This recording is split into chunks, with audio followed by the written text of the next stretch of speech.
नमस्कार मित्रांनो, चायनीज खाऊन कंटाळा आले. चला तुम्हाला आज अशी ठिकाणी जेवून जाताव जया तुम्हाला घरगुती पद्धतीचा जेवण भेटेल, तो म्हणजे चुलीवरचा जेवण. आज आपण आल्याव आपलीच एरियान, तो म्हणजे पिंपलनेरला लव ग्रीन गार्डन मध्ये फॅमिलीला जेवण आल्या. त्यासाठी तुम्हाला आतमध्ये जबरदस्त दोन मोठं मोठं हॉल, यो एक हॉल चला आतमध्ये अजून एक, तो म्हणजे एसी हॉल.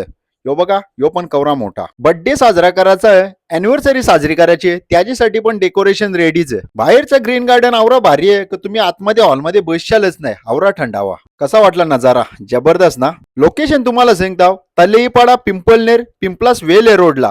ग्रीन गार्डनची खास बात ती म्हणजे चुलीवरचा जेवण. आमचं स्पेशल मेनू तवा फ्राय, बेजा फ्राय, वाम फ्राय ना कोलबी फ्राय. लव ग्रीन गार्डनचा सगळ्यात स्पेशल मेनू तो म्हणजे मुंडी. जशी कोणला हॉटेल हल्दीचीच आठवण करून देते. एकदा मुंडी घाली तर परत परत येतच रेशाल. फॅमिलीसाठी फक्त तुम्ही 3,000 अख्खा ग्रीन गार्डन बुक करू शकता. किचन सगट दोन्ही रूम पण. आणि हा, ग्रीन गार्डन आपल्या गाववाल्याचा आहे. आई आल्याच्या नंतर डिस्काउंट बुजे आगरी कलाकार जयेश पाटीलचं नाव सांगा, तो पण भेटेल. कवा येता मग चुलीवरचा जेवण जेवाला ना मुंडी खावाला. अजून जर तुम्हाला काही समजलं नाही तर खाली कॉन्टॅक्ट नंबर दिले, लगेच कॉल करा ना विजिट करा. धन्यवाद.